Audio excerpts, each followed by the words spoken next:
ॐ भूर्भुवः स्वः तत्सवितुर्वरेण्यं भर्गो देवस्य धीमहि धियो यो नः प्रचोदयात्। ॐ शांति शांति शांति। नमस्कार मेरे प्रिय दोस्तों, ये महर्षि रमना से बातचीत का चौथा वीडियो है। ये वीडियो 29वीं बातचीत से शुरू हो रहा है।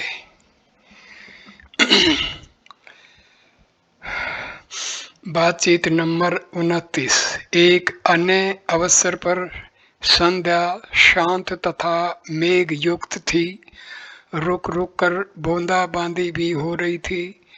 परिणाम स्वरूप वातावरण शीतल हो गया था। आश्रम के हॉल की खिड़कियां बंद कर दी गई थी और महर्षि सदा की तरह सोफे पर आसीन थे। उनके सामने भक्त बैठे थे। कुछ दर्शक कुडलोर से आए थे, जिनमें से एक सबजज तथा उनके साथ आई दो वृद्ध स्त्रियां थी। सबजज सांसारिक वस्तुओं की अक्षण भंगुरता की चर्चा प्रारंभ करते हुए प्रश्न करने लगे, क्या सद असद विवेक से हम उस अविनाशी परब्रह्म का साक्षात कर सकते हैं?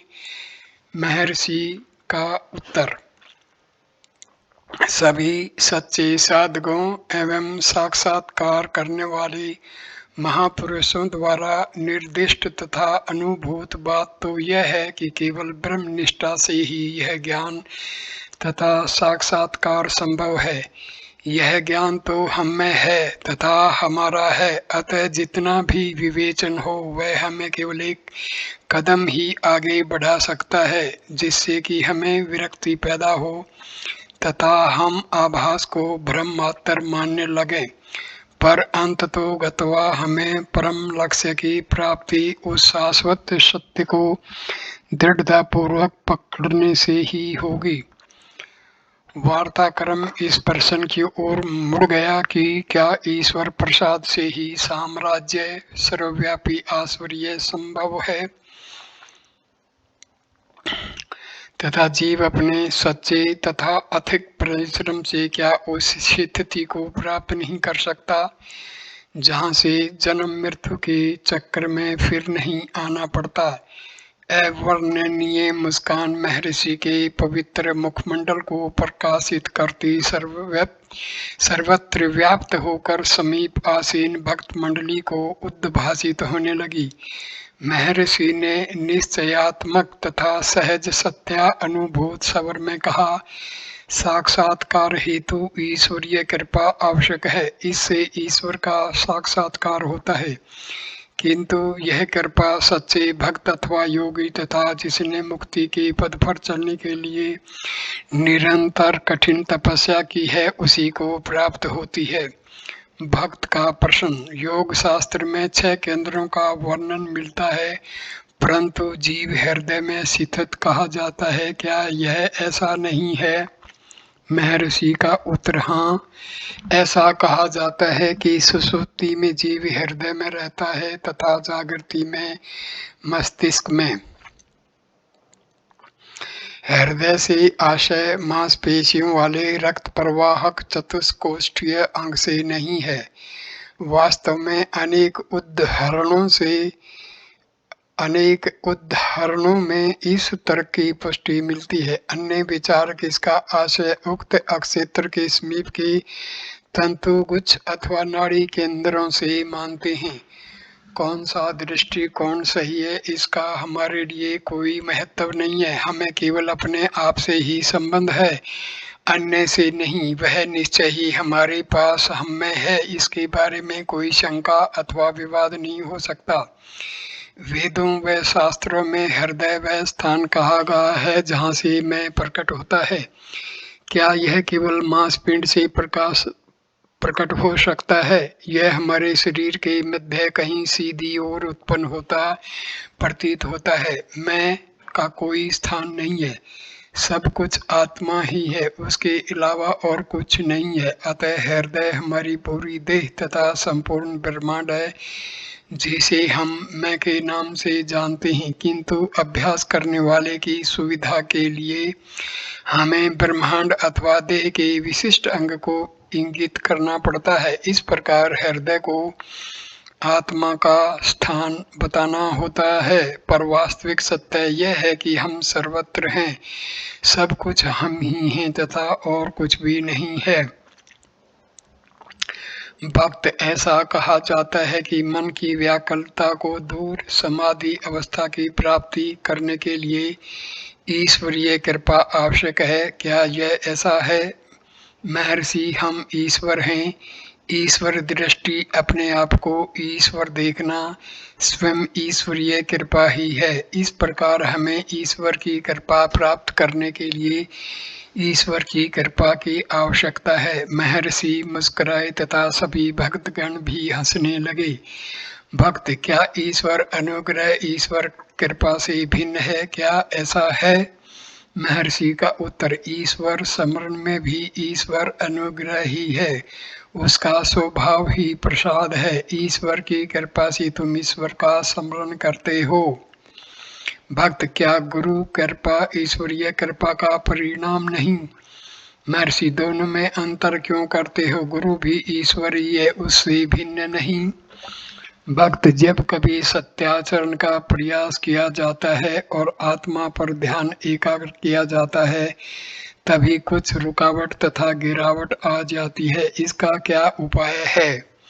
महर्षि, अंत में सब ठीक हो जाएगा। तुम्हारे दृढ़ संकल्प की प्रेरणा प्रत्येक असफलता अथवा पतन के बाद तुमको फिर उठ खड़ा होने की अक्षमता प्रदान करेगी। धीरे धीरे सारी बाधाएं पराजित हो जाती हैं तथा एवं तुम्हारी प्रवृत्ति शक्तिशाली हो जाती है। अंत में सब ठीक हो जाता है। शिथिर एवं दृढ़ निश्चय ही इसका उपाय है।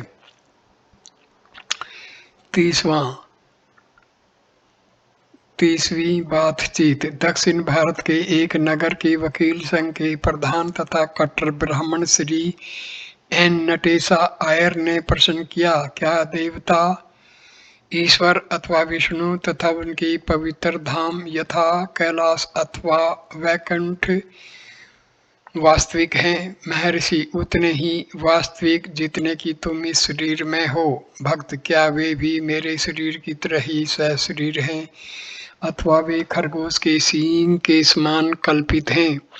महर्षि, उनकी स्थिति वास्तविक है। भक्त, यदि ऐसा है तो वे कहीं अवश्य ही होंगे, वे कहाँ हैं? महर्षि, जिन व्यक्तियों ने उनके दर्शन किए हैं वे कहते हैं कि वे कहीं पर स्थित हैं। हमें उनके कथन पर विश्वास करना ही चाहिए। भक्त, वे कहाँ हैं? महर्षि, वे तुम में हैं। भक्त, अब तो वे केवल मेरी काल्पनिक सृष्टि हुए, जिन्हें मैं निर्माण कर सकता हूँ तथा नियंत्रित कर सकता हूँ। महर्षि, प्रत्येक वस्तु इसी प्रकार है। भक्त, किंतु मैं काल्पनिक सृष्टि भी कर सकता हूँ, जैसे खरगोश के सींग अथवा आंशिक सत्य तथा मृग जल, जबकि कुछ ऐसे तथ्य भी हैं जो मेरी कल्पना में नहीं है। क्या देव ईश्वर अथवा विष्णु इसी प्रकार स्थित हैं? महर्षि, हाँ। भक्त, क्या ईश्वर प्रलय के अधीन है? महर्षि, क्यों? मनुष्य ही आत्मा अनुभव के फलस्वरूप प्रलयातीत होकर मुक्ति लाभ कर लेता है। ईश्वर तो अनंत बुद्धि वाला व योग्य है, वह ईश्वर प्रलय रहित क्यों नहीं होगा? भक्त, क्या देव तथा पिशाच भी इसी प्रकार होते हैं? महर्षि, हाँ। भक्त, हम चैतन्य ब्रह्म का चिंतन किस प्रकार करें? महर्षि, केवल अस्तित्व से। भक्त, क्या उसे आत्म प्रकाशमान माने? महर्षि, वह प्रकाश तथा अंधकार दोनों से परे है। मनुष्य जीव दोनों का अनुभव करता है। आत्मा ही जीव को प्रकाश एवं अंधकार अनुभव करने का ज्ञान प्रदान करता है। भक्त क्या ऐसा अनुभव करें कि मैं शरीर नहीं हूँ, न करता हूँ, न भोगता हूँ इत्यादि। महर्षि, यह विचार क्यों? क्या इसमें हम यह विचार कर रहे हैं कि हम मनुष्य हैं? इन विचारों के न रहने से क्या हम मनुष्य नहीं रहते? भक्त, फिर क्या हमें शास्त्र वाक्य यथा निह ना नानास्ति किंचन आदि द्वारा यह अनुभूति प्राप्त करनी चाहिए? महर्षि, वह भी क्यों? भक्त, यदि हम यह अनुभव करें कि मैं ही वास्तविक हूँ, क्या यह पर्याप्त होगा? महर्षि, साक्षात्कार के साथ सारे संकल्प असंगत हैं। सही स्थिति तो यह है कि हम अपने संबंध के तथा अन्य सब प्रकार के संकल्पों को बाहर निकाल दें। संकल्प एक वस्तु है तथा साक्षात्कार पूर्णतया दूसरी। भक्त, आध्यात्मिक प्रगति के लिए क्या यह कम से कम लाभदायक अथवा आवश्यक नहीं कि देह दृष्टि गोचर ही न हो? महर्षि, तुम उसके विषय में क्यों सोचते हो? क्या तुम देह हो? भक्त, नहीं, किंतु उच्च आध्यात्मिक स्थिति में देहगत परिवर्तन अवश्यंभावी है। क्या ऐसा नहीं है? महर्षि, तुम देह में क्या परिवर्तन चाहते हो और क्यों? भक्त, अदृश्य हो जाना क्या ज्ञान का द्योतक नहीं? महर्षि, इस दृष्टि से वे सब लोग जो भाषण व लेखन का कार्य करते हैं अथवा जिन्होंने दूसरों की दृष्टि में रहकर जीवन व्यतीत किया है, वे सब अज्ञानी माने जाने चाहिए। भक्त, किंतु वशिष्ठ, वाल्मीकि आदि ऋषियों को ये सिद्धियां उपलब्ध थी। महर्षि, उनका ऐसा ही प्रारब्ध होगा कि उनके ज्ञान के साथ साथ उनकी सिद्धियां भी विकसित हों। तुम ऐसी वस्तु की कामना क्यों करते हो जो आवश्यक नहीं है, अपितु ज्ञान मार्ग में बाधक है? देह के दिखाई पड़ने से क्या ज्ञानी को कोई कष्ट होता है? भक्त, नहीं। महर्षि, हिप्नोटिज्म जादू का ज्ञाता स्वयं को सहसा अदृश्य कर सकता है, क्या इससे वह ज्ञानी हो जाता है?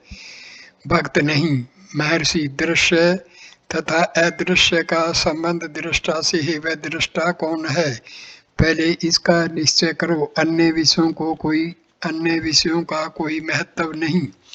भक्त, ब्रह्मांड की उत्पत्ति के संबंध में वेदों में परस्पर विरोधी मत है।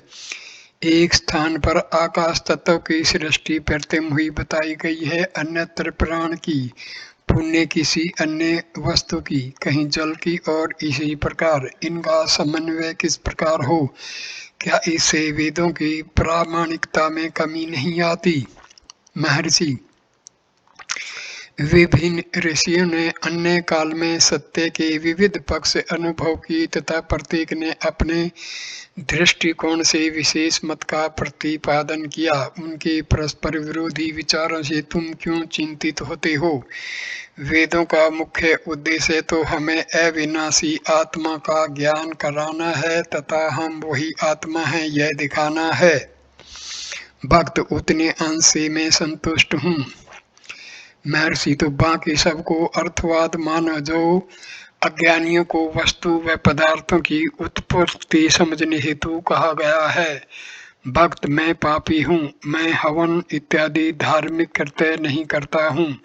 क्या इस कारण मुझे कष्टदायक पुनर्जन्म लेने पड़ेंगे? कृपया मेरी रक्षा करें। महर्षि, ऐसा क्यों कहते हो कि तुम पापी हो? ईश्वर में दृढ़ आस्था ही तुम्हें पुनर्जन्म से बचाने में असमर्थ है। सारा भार ईश्वर पर डाल दो। ध्रुवाचगम में कहा गया है, यद्यपि मैं श्वास से भी अधिक निकृष्ट हूँ, किंतु तुमने कृपा पूर्वक मेरी रक्षा का भार ग्रहण कर लिया है। जन्म मृत्यु रूपी इस भ्रम का संचालन तुम ही कर रहे हो। इसके अतिरिक्त मैं सद असद का विवेचन अथवा निर्णय वाला कौन हूँ?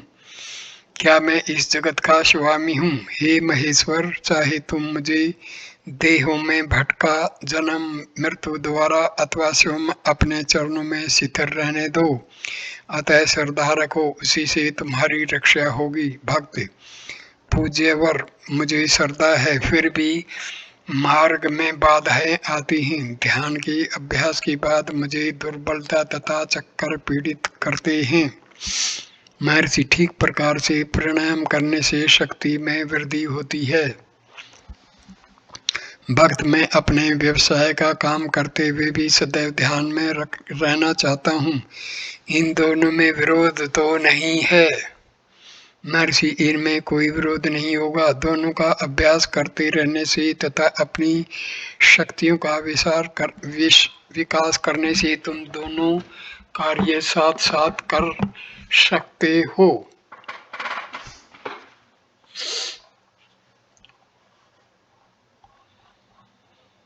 फिर तुम्हें व्यवसाय स्वप्नवत भाषित होने लगेगा। भगवत गीता का कथन है, या निशा सर्वभूतानां तस्यां जागर्ति संयमी यशाम जागृति भूतानि सा निशा पश्यतो मुनिः। अर्थ, सब प्राणियों के लिए जो रात्रि है उस ब्रह्म में संयम में जागता है, और जिसमें सब प्राणी जागते हैं वह संसार आत्म दृष्टा मुनि के लिए रात्रि है। 31वीं बातचीत। एक यात्री ने पूछा, मोक्ष प्राप्ति के लिए क्या करें? महर्षि, यह जानो कि मोक्ष क्या है। भक्त, क्या इसके लिए मुझे उपासना करनी चाहिए? महर्षि, उपासना का उपयोग चित्त निरोध तथा एकाग्रता के लिए है। भक्त, क्या मुझे मूर्ति पूजा करनी चाहिए? क्या इसमें कोई दोष है? महर्षि, जहाँ तक तुम स्वयं को देह समझते हो वहाँ तक कोई हानि नहीं। भक्त, जन्म मृत्यु के चक्कर से कैसे बचे? महर्षि, इसका अर्थ समझ लो। भक्त, क्या मुझे अपनी पत्नी तथा परिवार नहीं त्यागना चाहिए? महर्षि, वे तुम्हें कैसी हानि पहुंचाते हैं? सर्वप्रथम यह जानो कि तुम कौन हो। भक्त, क्या पत्नी धन गृह का त्याग नहीं करना चाहिए? महर्षि, पहले यह जान लो कि संसार क्या है। क्या ये वस्तुएं ही संसार है? क्या ऐसे व्यक्ति नहीं हुए जिन्होंने उनकी मध्य में रहकर भी साक्षात प्राप्त किया हो? भक्त, उसके लिए कौन सी व्यावहारिक साधनाएं करनी होती हैं? महर्षि, यह साधक की योग्यता तथा स्वभाव पर निर्भर करता है। भक्त, मैं मूर्ति पूजा करता हूँ। महर्षि, इसे करते रहो, इससे मन एकाग्र होने लगता है। पूर्ण एकाग्रता प्राप्त कर लो, सब कुछ ठीक हो जाएगा। लोग यह समझते हैं कि मोक्ष कहीं अन्यत्र है जिसे प्राप्त करना होगा, यह उनकी भूल है। मोक्ष केवल स्वयं में स्थित आत्मा को जान लेना है। चित्त एकाग्र करो और यह तुम्हें प्राप्त हो जाएगा।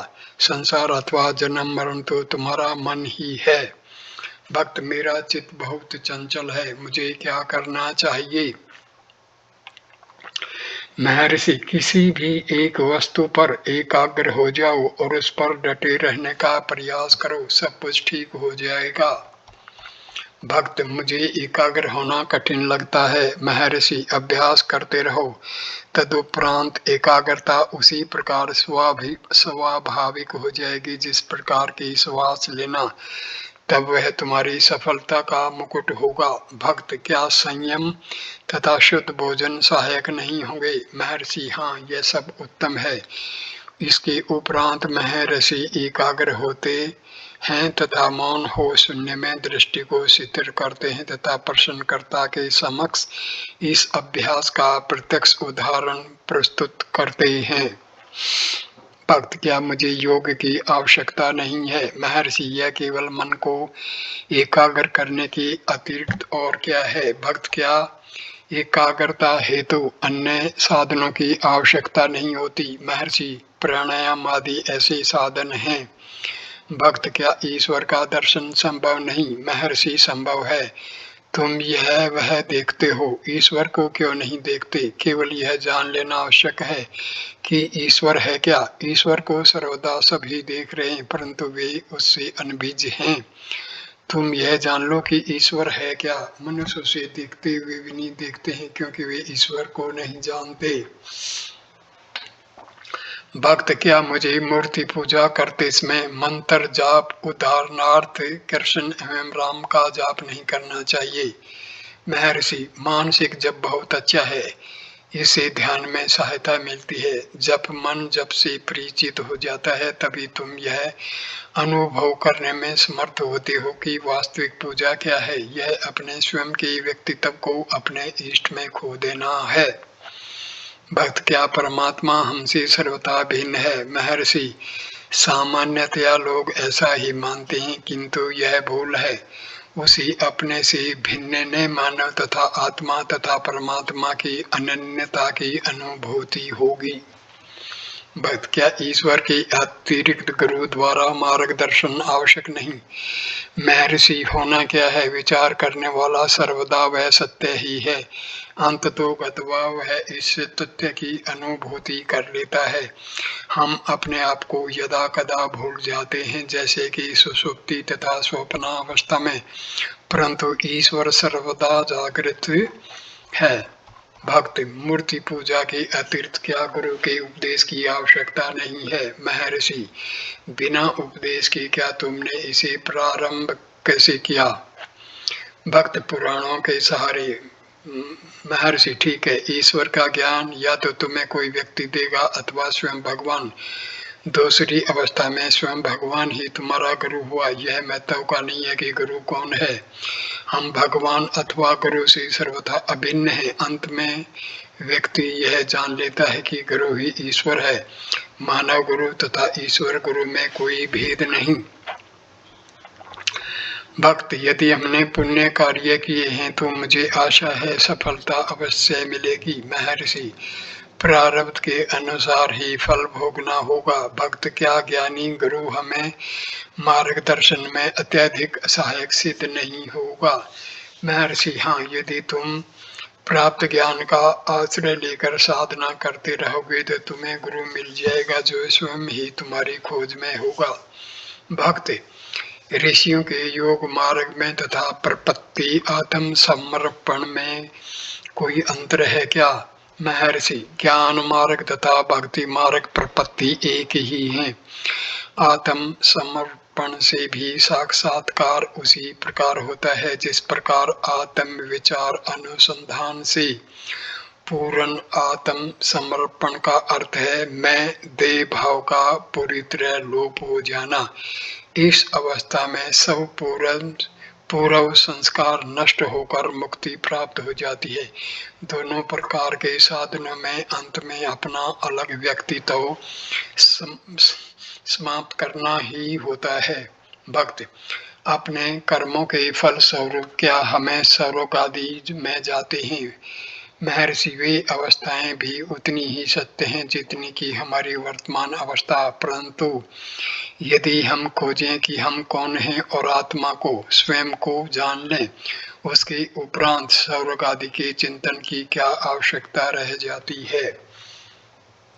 भक्त, क्या मुझे पुनर्जन्म से बचने का उपाय नहीं करना चाहिए? महर्षि, हाँ, यह मालूम करो कि जन्म किसका होता है तथा वर्तमान जीवन के दुख कौन भोगता है।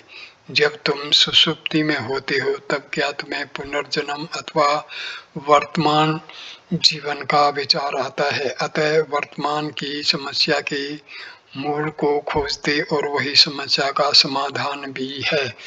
तुम्हें स्पष्ट होगा कि न जन्म है न वर्तमान के दुख व क्लेश, केवल आत्मा है, सब परमानंद है। वास्तव में इस बोध से हम पुनर्जन्म से मुक्त हो जाते हैं। पुनर्जन्म के दुख को लेकर इतना संताप क्यों? 32वीं बातचीत। एक यात्री श्री चैतन्य महाप्रभु तथा श्री रामकृष्ण परमहंस ईश्वर के समक्ष अश्रुपात करते थे तथा इसी से उनको सफलता मिली। क्या हमें इसी मार्ग पर नहीं चलना चाहिए? महर्षि, हाँ, एक महान शक्ति ने उन्हें इस सब मार्ग पर चलने को प्रेरित किया। उसी महान शक्ति पर विश्वास रखो जो तुम्हें भी तुम्हारे लक्ष्य तक ले जाएगी।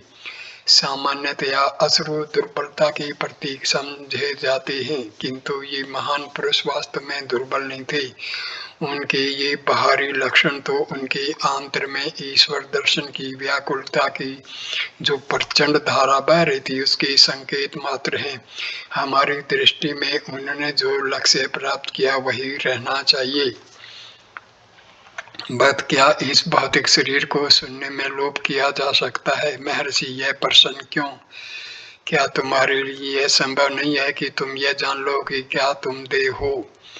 भक्त, क्या हम योगी वशिष्ठ तथा विश्वामित्र की तरह अंतर्ध्यान हो सकते हैं?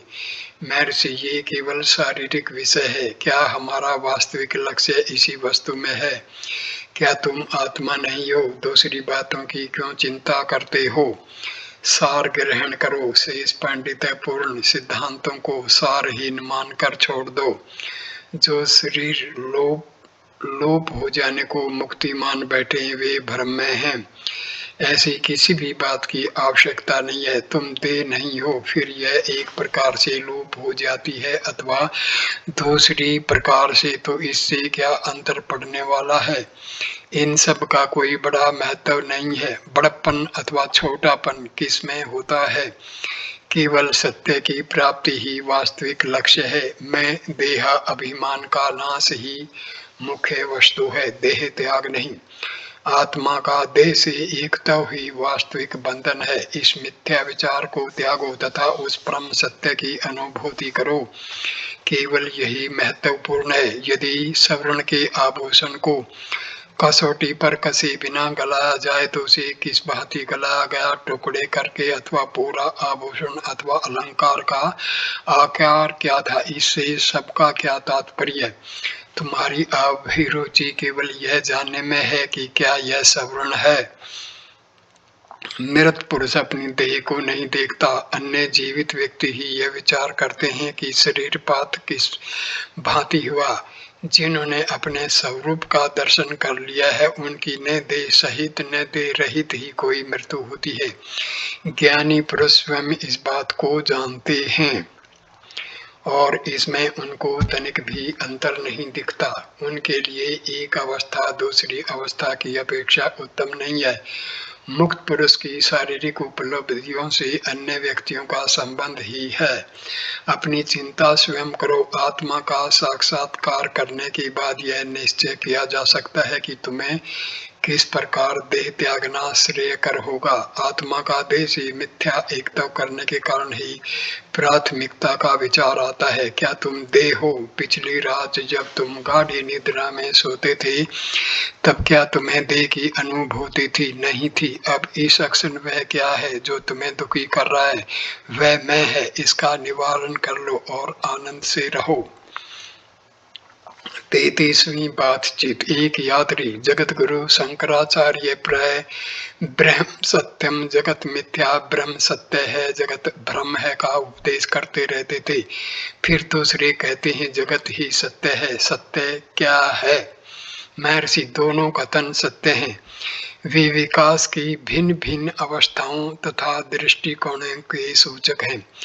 प्रारंभ में अभ्यासी यह अर्थ लेता है कि जो सत्य है वह सदा ही रहता है तथा जगत के परिवर्तनशील होने के कारण उसकी उपेक्षा कर उसे असत्य मानता है। यह सत्य नहीं हो सकता। यह नहीं।